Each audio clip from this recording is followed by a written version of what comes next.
أجمعين من الآن إلى لقاء يوم الدين. اللهم نور قلوبنا بالقرآن ووفقنا للعمل به. اللهم كل وليك الحجة ابن الحسن صلواتك عليه وعلى آبائه في هذه الساعة وفي كل الساعة وليا وحافظا وقائدا وناصرا ودليلا وعينا حتى تسكنه أرضك طوعا وتمتعه فيها قليلا. صلوات محمد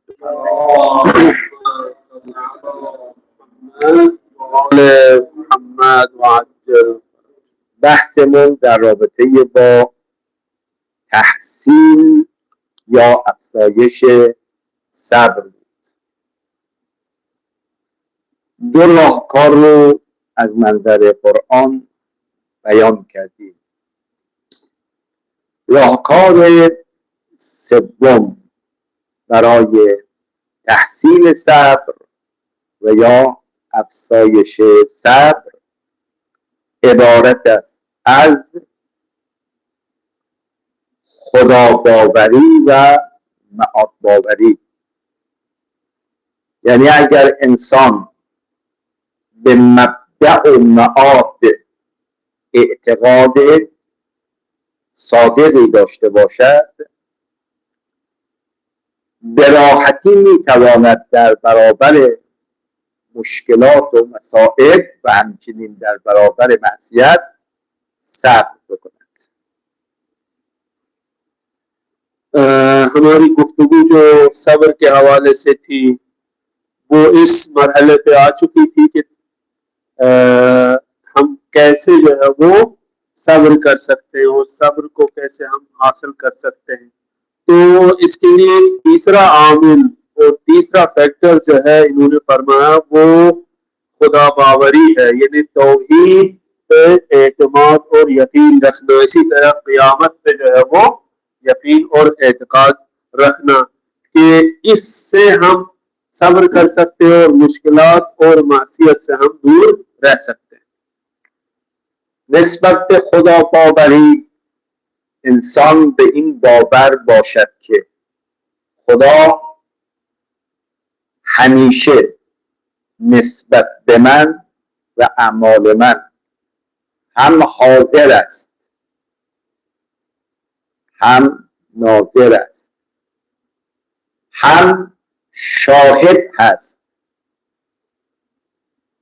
انسان با این نگاه و با این عقیده به خدا واقعا ساحت صبر و تحملش نسبت به طاعت، نسبت به معصیت و نسبت به مصیبت بالا میره. ببین عزیزان، انسان این عقیده را داشته باشد آنچه را که من انجام میدم خدا علیمه. بله، ان الله علیم بما تفعلون. آنچه را که انجام میدید خدای متعال همه اونها رو میداند. خدا بصیر است، خدا سمیع است. این اوصافی که در رابطه با خدای متعال است انسان در نظر بگیره، نسبت به مصیبت ها صبر و تحملش میره بالا، نسبت به طاعت صبرش میره بالا، نسبت به معصیت میره پیشتنداریش میره بالا. چرا؟ که میگه اگه مرتکب معصیت بشم خدا داره همون لحظه صحنه رو میبیند. این نسبت به خدا باوری. نسبت به معاد باوری، عزیزان ما عقیده داریم بر اساس آیات و روایات به تجسم اعمال، به تجسم. نه تنها ما جزای عمل رو میبینیم این سر جای خودشه، بلکه خود عمل رو ما میبینیم. خب انسان واقعا این باورمند باشه که من هر عملی که انجام بدم داره الان ثبت میشه، فیلم برداری میشه، یه روزی خود این عمل رو من میبینم کدام عمل رو میبینم؟ قرآن میفرماد حتی اون ریز عمل رو هم میبینی. خیلی حرفه. فمن یعمل مثقال ذره خیرا. بابا اینا شوخی نیست، اینا قرآن، اینا وعده های خداست. اعمال درشت ما سر جای خودش، حتی اون ذره از اعمال صالح که به چشم نمیاد، اما فردای قیامت شما میبینید. پس معاد باوری هم ساحت صبر و استقامت انسان رو میبره بالا. अब हमने कहा कि तीसरा आमिल जो है वो खुदा बावरी यानी तौहीद पे एतकाद मुहकम हो, इसी तरह मआद पे जो है वो एतकाद मुहकम हो, तो इंसान आसानी से सब्र कर सकता है हर चीज के मुकाबले में, चाहे वो ताआत हो, चाहे वो मुसीबत हो, चाहे वो मासियत हो। तो खुदा बावरी के हवाले से इन्होंने तौहीद के हवाले से ये फरमाया कि देखिए, अगर हमें ये एतकाद हो कोई हमें देख रहा है, कोई हम पे नजर रखे हुए हैं, कोई हमारे जितने भी अमाल हम अंजाम देते हैं उनको देख रहे हैं, दूसरे अल्फाज में वो अलीम है, वो बसीर है, वो समी है, हर चीज हमारी उस पर नजर है, देखते हैं हमें, ठीक तरह से हमारी बातों को सुनते हैं। तो अगर इस तरह की हमारी निगाह और हमारा अकीदा हो खुदावंद करीम पे, तो हमें सब्र करना हमारे लिए आसान होगा। इन्हें खुदावंद करीम, हम ये समझते हैं हमारे सारे अमाल जो है वो खुदावंद करीम देखता है, तो इस सूरत में सब्र करना बहुत ही आसान होगा। इसी तरह अगर हमें ये समझ में आए कि क़यामत के दिन हमें जाना है, जवाब देना है हर चीज का, हत्ता इन्होंने फरमाया अगर हमारा एतकाद ये कि हमारे अमाल का जजा दिया जाए तो वो तो है ही, लेकिन इन्होंने फरमाया वहां खुद अमल को हम देखेंगे। जजा अलग चीज है, खुद अमल को देखना जो हमने अंजाम दिया दुनिया में, जिस अमल को हमने अंजाम दिया था वो अमल भी हम वहां पे देखेंगे। हत्ता एक छोटा सा जर्रे के बराबर भी अगर हमने अमल अंजाम दिए हो तो वो भी हम देखेंगे वहां पर, खुद वो अमल। तो जाहिर सी बात है जब ये सारा अकीदा आप में आ जाए तो हम लोग आसानी से जो है वो मुश्किलात के बराबर, गुनाहों के बराबर या मुसीबत पे हम लोग आसानी से सब्र कर सकते। چند آیه برای این مسئله میخوام عرض بکنم که خدا باوری و معاد باوری خیلی کمک میکنه در به دست آوردن صبر و استقامت. سوره بقره آیات 45 و 46: یا ایها الذین آمنوا استعینوا بالصبر والصلاة و انها لکبیرة الا علی الخاشعین. میفرماد که از صبر و نماز کمک بگیرید. بعد میفرماد که این کمک گرفتن از نماز سخته مگر برای آدمای خاشع. آدمای خاشع کی هستن که از صبر و نماز کمک میگیرن؟ الذین یظنون انهم ملاقو ربهم. انسانهای خاشع کسانی هستند که باور دارن به روزی خدای خودشون رو ملاقات میکنن و انهم الیه راجعون، و باور دارن که یک روزی رجوع به خدا میکنن. انا لله و انا الیه راجعون. واقعا اگر ما باورمون بشه که آخر خطمون مرگه، اما مرگ نابودی نیست، بلکه مرگ مقدمه است برای ملاقات با خدا. معاد باوری. اما چه معادی؟ عزیزان برید آیات و روایاتی که در رابطه با معاد وجود داره آدم بخونه. امیر المؤمنین آه میکشد آره آه من قلت الذات و وقت سفر. علی داره میگه آه از کمی ذات و توشه و طولانی بودن راهی که ما در پیش داریم. حداقل بودن 70 موقف به ایستگاه ما داریم تا به دادگاه عدل الهی برسیم و هر موقف هم یه سوالات مخصوصی از ما میکنن. اونجا میتونیم کلا سر دیگران بگذاریم؟ نه. یوم تبلی السرائر، همه حقیقت ها آشکار میشه. عزیزان این نص قرآن فردای قیامت این اعضای بدنمون یا بر له ما یا بر علیه ما شهادت میدهند. مثل وقتی اوضاع احوال قیامت رو تصور بکنه و اینها را باور داشته باشه، در برابر مصیبت ها صبر میکنه، در برابر طاعت خدا صبر میکنه. الان نگاه بفرمایید، چشم به هم زدیم 22 روز از ماه مبارک رمضان اومد. خب یه عده این قانون الهی رو رعایت کردن، از حلال خدا در روز ماه مبارک رمضان یعنی از خوردن آشامیدن صرف نظر کردن، اما یه عده به راحتی این قانون الهی رو شکندن، زیر پا گذاشتن.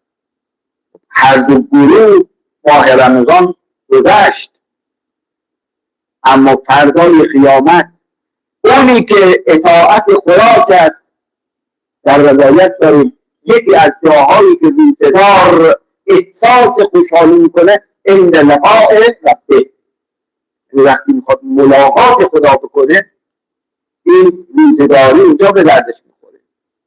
یا در روایت داریم انسان رو وقتی تو قبر بگذارن، شب اول قبر چند صورت نورانی میان این میت را احاطه میکنن. یکی از اون چهره‌های نورانی چیه؟ روزه هست. خب اینا اعتقاد داشته باشید، عمل تجسم پیدا میکنه. قرآن میفرماید کسانی کم به طاعت الهی میدن و واجد صبرن یظنون انهم ملاق ربهم و انهم الیه راجعون. یعنی کسی که باور باشه اهل استقامت صبرن میشه. तो अब इसके हवाले से जो है वो कुछ आयतें जो यहाँ पर आपके सामने रखूंगा।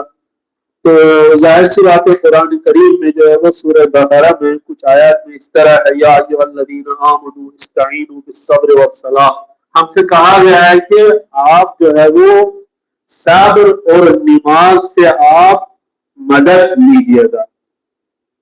तो ये कौन लोग कर सकते हैं ऐसा, यानी किन लोगों के लिए वाकई ऐसी हकीकत है कि वो लोग नमाज से मदद लेते हैं, वो लोग मदद से जो है वो अपना वो सारा वो मुहैया कर देते हैं उसी से, या नमाज से या सब्र से। हर आदमी की बस की बात है नहीं। तो इन्होंने फरमाया ये बहुत मुश्किल काम है, नमाज से मदद लेना या सब्र से मदद लेना ये बहुत मुश्किल काम है। लेकिन किन लोगों के लिए? खाशिईन के लिए। खाशिईन जो है वो जिनमें खुशू और खुजू है उनके लिए आसान है कि वो लोग मदद लेते हैं सब्र से और नमाज से। उनका अकीदा क्या है, वो कैसे लोग हैं? इन्होंने फरमाया वो उनके उसमें एतकाद में ये है कि उन्हें एक दिन जाके खुदा से मिलना। यही जो इन्होंने कहा मौत बावरी यानी क़यामत पे एतकाद रखना, वही लोग सब्र करते हैं। खुदा पे एतकाद रखना, वही लोग सब्र करते हैं। तो इन्होंने कहा है कि वो यकीन है उन लोगों को हमें एक न एक दिन खुदा से मिलना ही है और हमें एक न एक दिन खुदा की तरफ लौटना ही है। इन्ना लिल्लाह व इन्ना इलैहि राजिऊन। तो देखिए सफर की बहुत सारी मुश्किलें हैं। अमीर अल-मोमिनीन ने भी फरमाया सफर, माल हमारे पास कुछ भी नहीं है, लेकिन ये सफर बहुत ही तुलानी है। तुलानी क्या सफर है? इन्होंने फरमाया तकरीबन जो है वो 80 मवारिद पे इंसान को रोका जाएगा। क़यामत के दिन 80 जगह पे इंसान को रोका जाएगा और हर एक जगह इंसान से सवाल किया जाएगा। आया वाकई हम लोग इसके लिए तैयार हैं? हमारे पास इसके लिए राह तोशा है? हमने कुछ हासिल किया है इसके लिए? तो ये चीज जो है वो आप देखें रोजे के बारे में भी, अगर हमारी वो आइडियोलॉजी होती, खुदा बावर होते हैं, हम मौत बावर होते, तो जाहिर सी बात है अभी कुछ लोग रोजे हैं जो यकीन रखते हैं अल्लाह ताला पे, उन्होंने रोजे रखे, लेकिन कुछ लोग ऐसे हैं उन्होंने रोजे नहीं रखे। बहरहाल जिन्होंने रोजे रखे उनके अय्याम भी गुजर गए, जिन्होंने रोजे नहीं रखे उनके भी अय्याम गुजर गए। अब रोजा जो है वो आप देखिए, यही रोजा बहुत सारी जगह इंसान के काम आएगा। इन्होंने फरमाया कि जब इंसान खुदा से मुलाकात के लिए चला जाएगा तो रोजा इसके काम वहां पे आएगा। अजीब है, जब इसकी मुलाकात होगी खुदा करीम से, तब रोजे जो है वो इसके काम आएगा। इसी तरह कब्र में जब पहली बार इंसान को रखा जाएगा, वो वहां भी बहुत सारी चीजें जो है इंसान के काम आएंगे, लेकिन उनमें से एक चीज जो है वो यही रोजा है। बस हमें यकीन रखना चाहिए कि हमें एक न एक दिन खुदा से जाके मिलना है और उन्हीं की तरफ पलटना। آیه دوم سوره توبه آیه 52 میگه مجاهدان واقعی شعارشون اینه ما لنا الا احدی الحسنیین، ما لنا الا احدی الحسنیین. مجاهدان واقعی میفرمایند که از ناحیه خدا یکی از این دو خوبی روزی ما میشه، یا پیروز میشیم یا کشته میشویم. پیروز شدیم به نعم المطلوب، کشته هم شویم به نعم المطلوب، چون شهید شدیم. بله اگر شهید بشیم، این آیه من المؤمنین رجال صدقوا ما عاهدوا الله علیه فمنهم من قضی نحبه ومنهم من ینتظر وما بدلوا تبدیلا. ببینید اونی که یک مجاهد واقعی صبر و استقامت میده در میدان جنگ، یک بارش معادلادریه. ما لنا الا احدی الحسنیین، از ناحیه خدای متعال جز حسن و زیبایی برای ما نیست. یا در میدان جنگ پیروز میشیم یا در میدان جنگ شهادت میرسیم. و چه بهتر در این که انسان در میدان جهاد به دست دشمنان دین شربت شهادت بنوشد. عزیزان تو روایت داریم اولین قطره خون مجاهد به زمین ریخته می شود، خدا تمام گناهانش رو می آموزد و در آغوش فرشته ها قرار می گیره. امام شهید ما رضوان الله تعالی علیه بارها میفرمود از این که من گاهی خواهد فکر میکنم که با مرگ طبیعی از این دنیا برم، بله احساس غصه و درد میکنم، منقلب میشود از این که بعد از یک عمری آدم با مرگ و خدا هم آرزوشو برآورده کرد در ماه رمضان با زبان روزه به مقام و فیض شهادت رسیده. یعنی تفسیر آیه است ما لنا الا ایدن حسنیه، ما از جانب خدا جز زیبایی نصیبمون نمی شود، یا پیروزی یا شهادت. این آیه شاهد بر این است که حضور در میدان جنگ نیاز به صبر و استقامت است. چه چیز باعث صبر و استقامت می شود؟ نهاد باوری.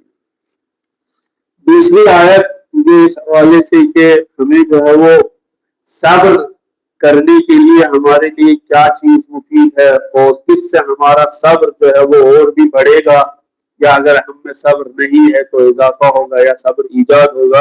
वो ये है कि हमें क़यामत के दिन का जो है उस पर भरोसा होना चाहिए, माद बावरी हमें होनी चाहिए। इन्होंने आयत का यहाँ पे हवाला दिया मौलाना इल्ला इहदल हुस्नयैन।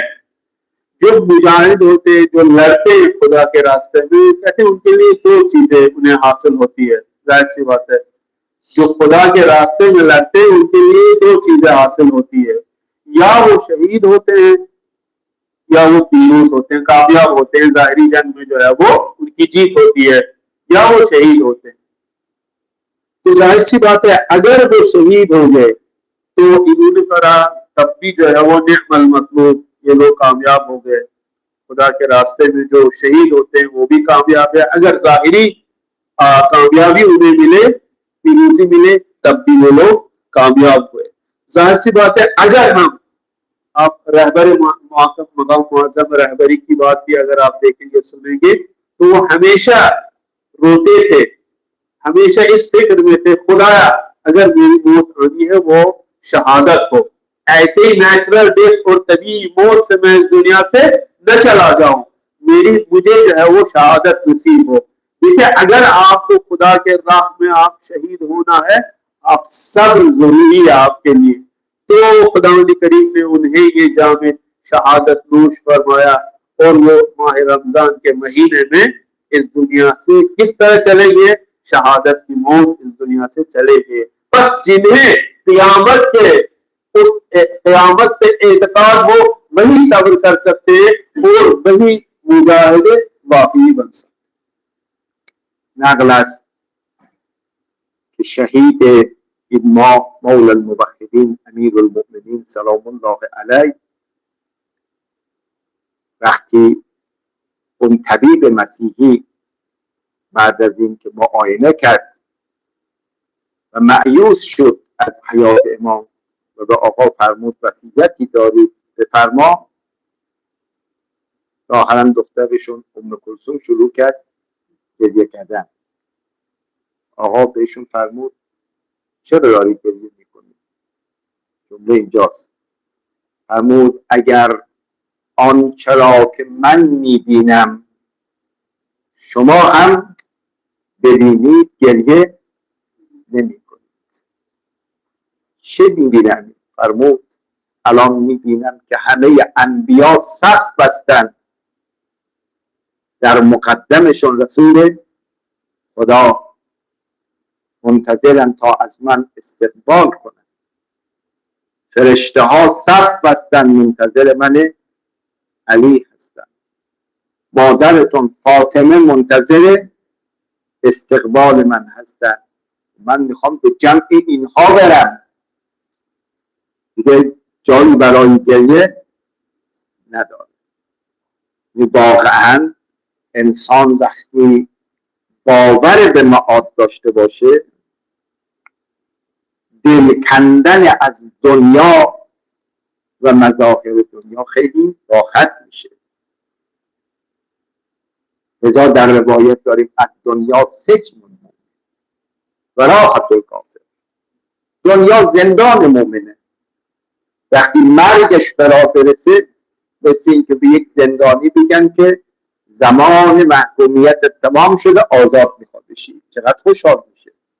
میگه انسان معاد باور مثل این که از زندان میخواد آزاد بشه. اما آیه سوم قال الذين يظنون انهم ملاقو الله كم فئة قلیلة غلبت فئة كثيرة باذن الله والله مع الصابرین. میفرماد اون مجاهدانی که باور دارن به ملاقات خدا، باور دارن به معاد، از کثرت دشمن اصلا ترس و هراسی به خودشان را نمیدن. بعد شعارشون اینه کم فئت قلیله غلبت فئة کثیره، که جمعیت اندکی که بر جمعیت فراوان پیروز میشوند، اما این پیروزی را از آن خدا میدونن به اذن الله. و پایان آیه میفرماد اینو باور داشته باشید که اگر شما اهل صبر و استقامت باشید و معاد باور باشید، والله مع الصابرین، خدا هم با انسانهای مقابل میباشه، با انسانهای صابر میباشه. انہوں نے امیر المومنین علیہ السلام کے حوالے سے جو اس ماہ مبارک میں 21 ماہ مبارک شہید ہوئے، ضربت انہوں نے پالی تھی 19 ماہ مبارک شب، تو جب وہ دن نزدیک کو تھا جب امیر المومنین اس دنیا سے چلے جاتے، شہید ہو جاتے، کیونکہ طبیب جو ہے ان کے ڈاکٹر جو ہے انہوں نے جب معائنہ کیا دیکھا اب امیر المومنین کے بچنے کی چانسز بہت کم ہے، تو ان کی صاحبزادی بیٹی جو ہے وہ ام کلثوم سلام اللہ علیہا رونے لگی، ظاہر سی بات ہے۔ تو امیر المومنین علیہ السلام نے اپنی بیٹی ام کلثوم سے کہا تم روتے کیوں ہو؟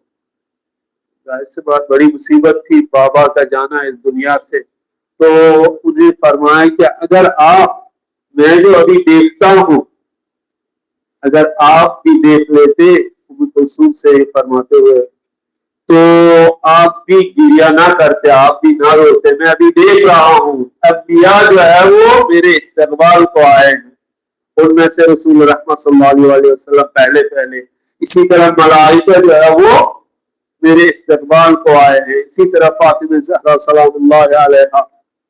تو یہ موت جب یقین ہوا آپ کو کہ ہمیں اس دنیا سے جانا ہے، قیامت کا دن ہے، تو ان کے لیے صبر کرنا بہت ہی آسان چیز ہے۔ اس دنیا سے جو ہے وہ اس دنیا سے بے رغبت ہو جانا انسان کے لیے آسان کام ہو جاتا ہے۔ ظاہر سی بات نے فرمایا کہ دنیا جو ہے وہ مومن کے لیے سجن اور جیل ہے، وہ ہمیشہ اس فکر میں رہتا ہے خدا کب میں اس جیل سے آزاد ہو جاؤں، تو جب موت آتی ہے تو اس سے انسان اس جیل سے آزاد ہو جاتا ہے۔ تو یہ معاد باوری جو ہے وہ انسان کو ہر طرح کے کام میں جو ہے وہ ہیلپ کرتی ہے، اور صبر کرنا ان حالات کے نتیجے یہی ہے کہ یہ خدا باور ہے۔ آیت نمبر تیسری آیت نمبر جس میں فرمایا انہوں نے وہ لوگ جنہیں یقین ہے کہ ہمیں خدا سے جا کے ملنا ہے، وہ لوگ دشمن کتنے بھی زیادہ ہو اس بات سے نہیں ڈرتے، کیونکہ میدان جنگ میں سب سے بڑی چیز ہے وہ صبر ہوتی ہے۔ یہ لوگ صبر کرتے ہیں جنہیں یہ اعتقاد ہو ہمیں خدا سے ملنا ہے، قیامت کا دن ہے، وہ لوگ دشمن کی فراوانی سے اور دشمن زیادہ ہے اس سے ڈرتے نہیں، اور وہ یہ کہتے ہیں کہ سب من فئۃ قلیلہ غلبت فئۃ کثیرہ باذن اللہ۔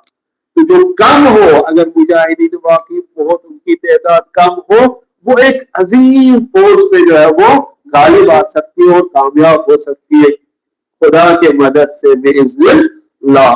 تو آخر میں اس آیت میں وہی بات جس کی طرف ہم اشارہ کر رہے ہیں کہ صبر ضروری ہے، تو وہ کیا ہے؟ واللہ مع الصابرین، اس کی آیت میں کہ خداوند کریم کن کے ساتھ ہے؟ صابرین کے ساتھ۔ دیکھیں معاد باوری قیامت کے دن کا تصور یہ وہی لوگ کر سکتے ہیں جنہیں خداوند کریم جنہیں صبر عطا کرتا ہے، اور وہ ان کا اعتقاد یہی ہے کہ اگر چھوٹی سی جماعت ہو وہ بڑی جماعت میں بھی فائز ہو سکتا ہے۔ وقتی به قرآن و تاریخ هم مراجعه میکنیم شاهد عینی برای ما میده که افرادی که معاد باور باشن و اهل صبر باشن جمعیت اندکشون در جمعیت زیاد دشمن پیروز میشه. من 2 نمونه عرض میکنم. اولین جنگی که در اسلام رخ داد جنگ بدر بود. تعداد سپاه دشمن حداقل میگن 900 نفر بودن، قریب به 1000 نفر. اما تعداد مسلمان ها نهایت گفتن 300 نفر بودن. دقیقاً 313 نفر. یعنی دشمن 3 برابر مسلمان ها بود. بعد برید بکنید تجهیزات نظامی که دشمن داشت چندین برابر تجهیزات مسلمان ها بود. مسلمان ها به اون صورت تجهیزات هم نداشتن. اما یک چیزی را مسلمان ها داشتن، مسلمان ها خدا را داشتن اما اونها خدا رو نداشتن. از شما سوال میکنم در این جنگ نابرابر کی پیروز شد؟ در جنگ بدر این مسلمان ها بودن 313 نفر بر لشکر 900 نفری پیروز شدن. این مصداق بارز کم فئة قلیله غلبت فئة کثیره. قرآن میگه اگر من میگم معاد باوری، خدا باوری باعث تاب آوری انسان میشه در میدان مبارزه و باعث پیروزی شما میشه، نمونهش جنگ بعد. 2 यहाँ पे 2 نمونه دوم جنگ احزاب. عزیزان خودت میگی جنگ احزاب یعنی همه حزب و گروهی که مخالف اسلام و پیغمبر بودن جمع شدن. اعم از مشرکان، کفار، یهود، منافق همه جمع شدن. تعدادشون چقدر؟ نوشتن حداقل 10,000 نفر بودن. تعداد مسلمان ها چقدر بودن؟ 3,000 نفر. به حدی هم رعب و وحشت ایجاد کردن در میان مسلمان ها. احزاب یعنی همه دشمنان پیغمبر به اسلام جمع شدن تا برای ریشه‌کن کردن اسلام. یریدون لیطفئوا نور الله اما والله متم نوره. اونقدر این جنگ اهمیت دارد که پیغمبر اکرم فرمود الیوم برز الاسلام کله الی الکفر کله. امروز تمام اسلام در برابر تمام کفر قرار گرفت. از شما سوال میکنم در این جنگ نابرابر هم چه کسانی پیروز شدند؟ روایت رو بخونید. عمرو بن عبدود وقتی اومد اون طرف خندق، شهید مطهری این صحنه را چنان زیبا ترسیم میکنه، میگه چند بار این عمرو بن عبدود اومد رجز کنه. یه جا مسخره کرد و شما مسلمان ها میگید هر کی کشته بشه بهش میره، آیا نمیخوای بیایید با من مبارزه کنم شما رو به بهش بفرستم؟ میگه در بین لشکر اسلام تنها کسی که جلوی این رجزخانی امر ایستاد امیرالمؤمنین بود. گفت یا رسول الله اجازه بده من جواب این مدرک رو بدم. پیامبر دست به شانه امیرالمؤمنین گذاشت، علی جان صبر کن. مرتبه دوم اومد، باز علی گفت یا رسول الله اجازه بده. گفت علی جان صبر کن. اما مرتبه سوم یک بی‌ادبی کردم رو گفت آیا در میان شما یک مرد پیدا نمیشه که بیاد با من هماورد بشه؟ اینجا تو روایت در امیرالمؤمنین گفت یا رسول الله دیگه طاقتم تمام شد. اینجا بود که پیغمبر به امیرالمؤمنین اذن جهاد را داد. تمام اسلام در برابر تمام توقف. سپاه حد اقلی اسلام 3000 نفر، سپاه حد اکثری دشمن 10,000 نفر. الان اینجا سرنوشت مشخص میشه. اینجا این آیه بیان میکنه کم فئة قلیله غلبت فئة کثیره. خب در این جنگ همان ضربه تمام کننده علی بن ابی طالب باعث عزت اسلام شد که پیغمبر فرمود ضربة علی یوم الخندق افضل من عبادة الثقلین. اینم یک شاهدی دیگر که اگر جماعتی خدا باور و معاد باور باشن، جمعیت کم بر جمعیت فراوان غلبه پیدا میکنه. پس جنگ بدر و جنگ احزاب دو نمونه است بر این که اگر انسان معاد باور باشه صابر میشه، مقاوم میشه، به انسان مقاوم میتونه بر طرف مقابل غلبه کنه. انہوں نے دو نمونے عملی جس کے بارے میں انہوں نے کہا تھا کہ مات باوری انسان کو صابر بنا سکتی ہے اور کامیابی اس کو حاصل ہوتی ہے. تو نمونے عملی دو جنگوں کی یہاں پہ انہوں نے بات کی ہے. ایک جنگ بدر جس میں مسلمان کامیاب ہو گئے اور دوسرا جو ہے وہ جنگ خندق یا جنگ احزاب. تو ظاہر سی بات ہے پہلے جنگ میں جو جنگ بدر ہوئی ہے اس میں مسلمانوں کی تعداد 113 لوگ جو تھے تو 313 لوگ تھے، لیکن جو مقابل میں کفار وغیرہ تھے ان کی تعداد تقریباً 1200 کے قریب تھی. لیکن انہوں نے جو ہے وہ صبر سے کام لیا، انہوں نے جو ہے وہ معاد پہ ان کا یقین تھا، تو در نتیجہ جو ہے وہ 200 لوگوں پہ غالب آ گئے. وہی کم من فئۃ قلیلہ جس طرح انہوں نے فرمایا اگر معاد باوری ہم میں ہو اور اس کے ساتھ ساتھ نتیجے میں ہم صبر کریں تو یقیناً خدا جو ہے وہ ہمیں کامیابی عطا کرتا ہے گرچہ ہماری تعداد جو ہے وہ کم ہو. دوسری جنگ کی انہوں نے جو ہے وہ بات کی وہ جنگ احزاب کی ہے. آپ دیکھتے ہیں کہ وہاں پر کفار جو تھے 10,000 کے قریب لوگ تھے اور مسلمانوں کی تعداد تقریباً 3,000 کے آس پاس تھی. اور ان میں بہت سارے پہلوان جس طرح عمرو بن عبد ود جو تھا سب سے بڑا پہلوان تھا ان کا، جو خندق پار کر کے آیا تھا کن کی طرف جو ہے وہ سپاہ اسلام کی طرف آیا تھا اور للکار رہا تھا کوئی ہے آپ میں سے جو میرے ساتھ جنگ لڑے، ایسے دھمکیاں دیتا تھا وہ. تو کہہ رہے ہیں کہ پہلی بار جو ہے وہ انہوں نے فرمایا کہ پہلی بار جب للکارا اس نے تو امیر المومنین نے کہا رسول اللہ صلی اللہ علیہ وسلم مجھے اجازت ہے میں جاؤں اس کے مقابلے میں.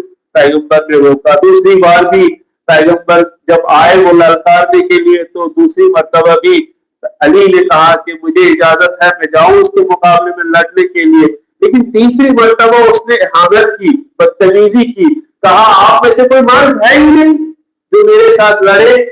تو اس وقت پیغمبر اکرم صلی اللہ علیہ مجمعین نے فرمایا کہ الیوم برز الایمان کلہ الی الشرک کلہ. آج جو امیر المومنین اس خبیث کے مقابلے میں نکلا ہے آپ یہ سمجھو آج اسلام ایک طرف سے تمام اسلام ایک طرف سے ہے، تمام کفر اور شرک جو ہے وہ ایک طرف سے ہے. تو ظاہر سی بات ہے اتنی تعداد جو کم ہے مسلمانوں کی وہ اس اعتقاد کے ساتھ جو ہے وہ آگے اس میدان جنگ میں تو نتیجتاً ان کو کامیابی ملی، پیروزی ملی. تو پیغمبر اکرم صلی اللہ علیہ وسلم نے فرمایا ضربۃ علی یوم الخندق افضل من عبادت الثقلین. جن انس کی جتنی بھی عبادتیں ہیں اس سے بہتر ہے علی کا ضربہ جس سے عمرو بن عبد ود ہلاک ہو گیا. تو یہ نتیجہ ہے معاد باوری کا اور صبر کا جس سے انسان اگر کم بھی ہو تو انہیں پیروزی مل جاتی. یک نمونه دیگر از کسانی که خدا باور بودن و معاد باور صبر و استقامت کردن که در تاریخ می‌درخشد حادثه کربلای امام حسین سلام الله علیه باشد. اون رو مورخین نوشتن دیگه، نابرابر بودن جمعیت،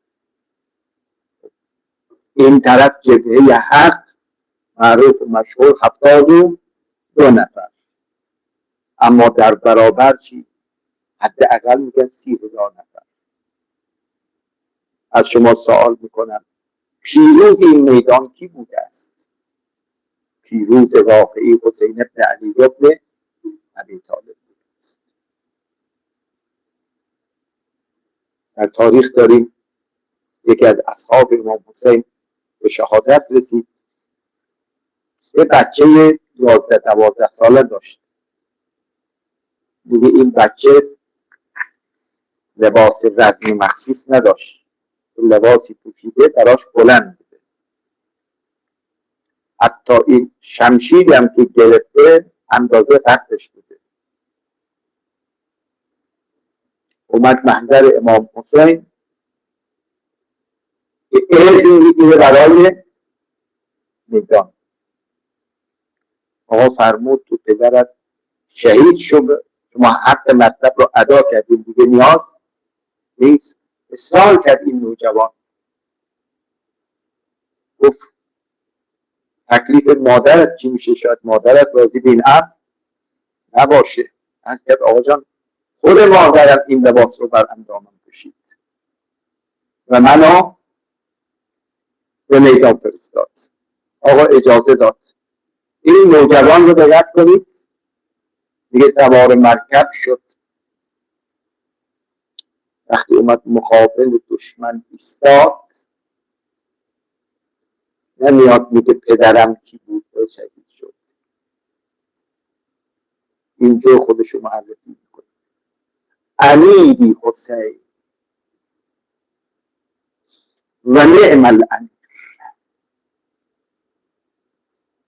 آن دشمن اگه میخواید بدونید من کیستم، امیر من و آقا و مولای و فرمانده من حسین است و چه خوب امیر و فرمانده ای دارد. عزیزان چه چیز باعث میشه اون خانم مؤمنه علاوه بر این که همسرش را اجازه داد رفت میدان شهید شد، بچه 11-12 سالش هم خودش لباس رزم میپوشد و او را وارد نبرد میکنه؟ آیا جز خدا باوری به جز معاد باوری چیزی دیگری میتونه باشه؟ یا اون خانم واقفایی که وقتی دشمن تو حادثه کربلا سر بریده شهید عزیزش را به سمتش پرت میکنه تا میخواد حالت جزا و فضل این زن را بگیره، میگه خانم این سر شهیدش رو گرفت، یه نگاهی کرد، دوباره به سمت دشمن پرت کرد. فرمود ما چیزی که برای خدا دادیم دیگه پس نمیگیریم. این روحیه ناشی از چیست؟ این روحیه صبورانه به استقامت ناشی از خدا باوری و معاد باوری میبوده باشد. अब तीसरा नमूना इसके लिए जो बेहतरीन नमूना है कि अगर हमें यकीन हो खुदावंद करीम पे, मौत पे, तो जाहिर सी बात है करबला के उस आप जंग को देखिएगा, वो जंग जो है वो बराबरी का नहीं था। एक तरफ से 72 लोग, एक तरफ से 30,000 लोग, लेकिन हकीकत में हम देखें तो कौन कामयाब हुए, कौन इस जंग को जीत गए? वही हफ्ता दो लोग जो है वो 72 लोग जो है वही जंग को जीत गए। तो ये किसके नतीजे में है? खुदा बावरी के नतीजे में, माल बावरी के नतीजे में है। आप देखिए एक सहाबी जब उसकी शहादत हो गई, लड़ते लड़ते वो हुसैन अलैहिस्सलाम के लिए शहीद हो गए, तो उनका 11 साल 12 साल का बच्चा जो है वो आके इमाम हुसैन अलैहिस्सलाम के सामने रोने लगा ए मौला मुझे इजाजत दे दीजिए, मैं भी अपनी जान आप पे निछावर करता हूँ। तो इमाम आली मकाम ने उनसे कहा कि इतना काफी है कि तुम्हारे बाप शहीद हो गए, लेकिन उस बच्चे का इसरार था कि नहीं, मुझे लड़ना है इस कौम फासिद से। तो उन्होंने कहा है कि मैं कैसे इजाजत दे सकता हूँ, आपकी अम्मा जो है वो आपकी माँ राजी है? तो उन्होंने कहा हाँ, उसी ने तो मुझे जो है वो भेजा है, उसी ने तो लिबास पहनाया। तो छोटा सा नन्हा सा बच्चा जो बिल्कुल तलवार उसके कद के बराबर थी, बड़ी थी, उसके कद से भी बड़ी थी तलवार।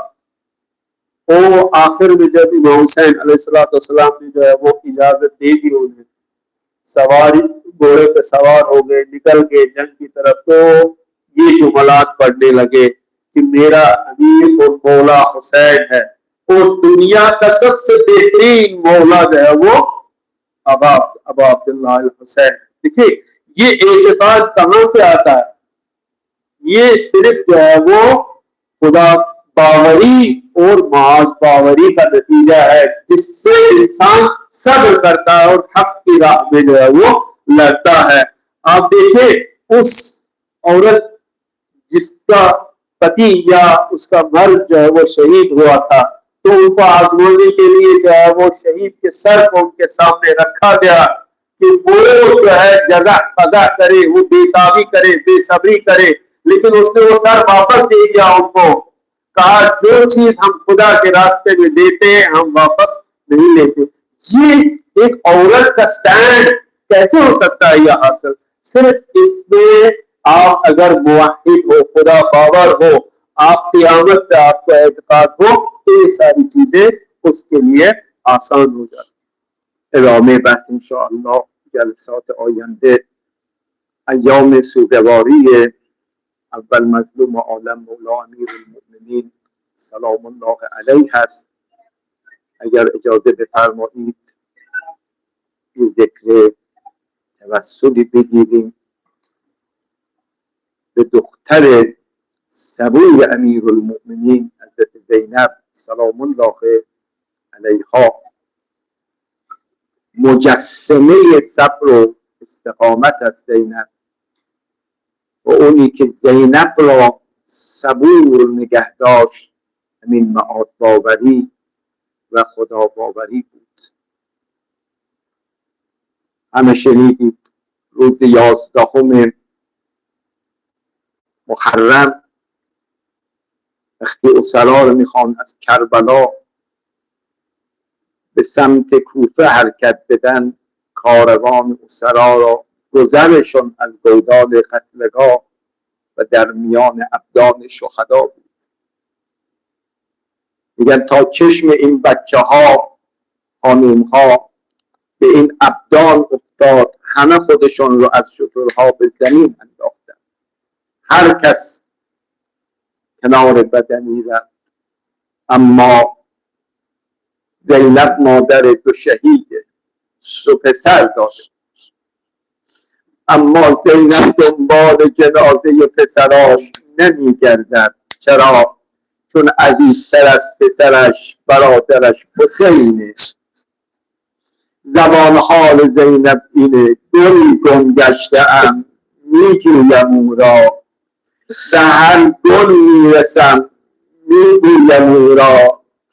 گل من یک نشانی در بدن داشت، یکی پیراهن کهنه به تن داشت.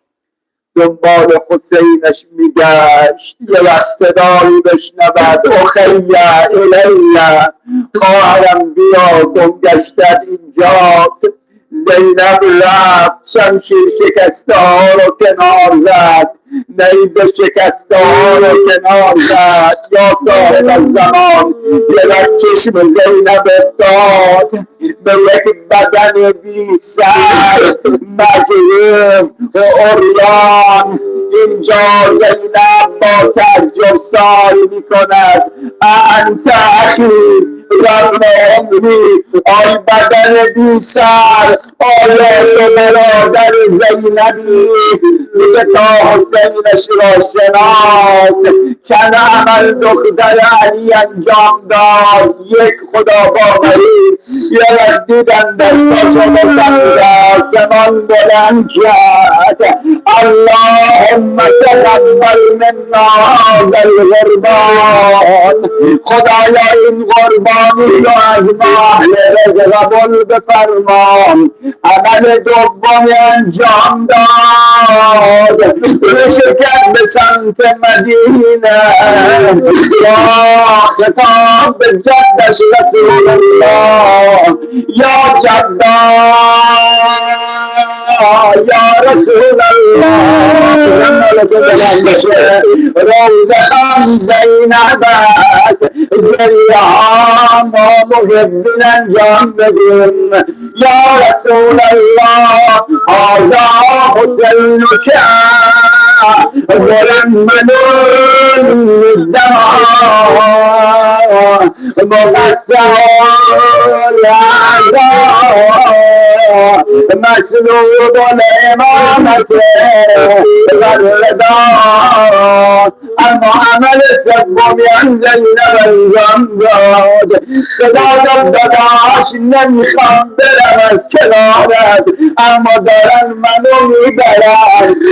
محمودن خواهر میخواد سفر بره میاد با داداش حرفاشو تو میزنه دست به گردن داداش میندازه صورت داداش رو غرق در بوسه میکنه. ای وای دختر علی زینب میخواد صورت حسین را ببوسه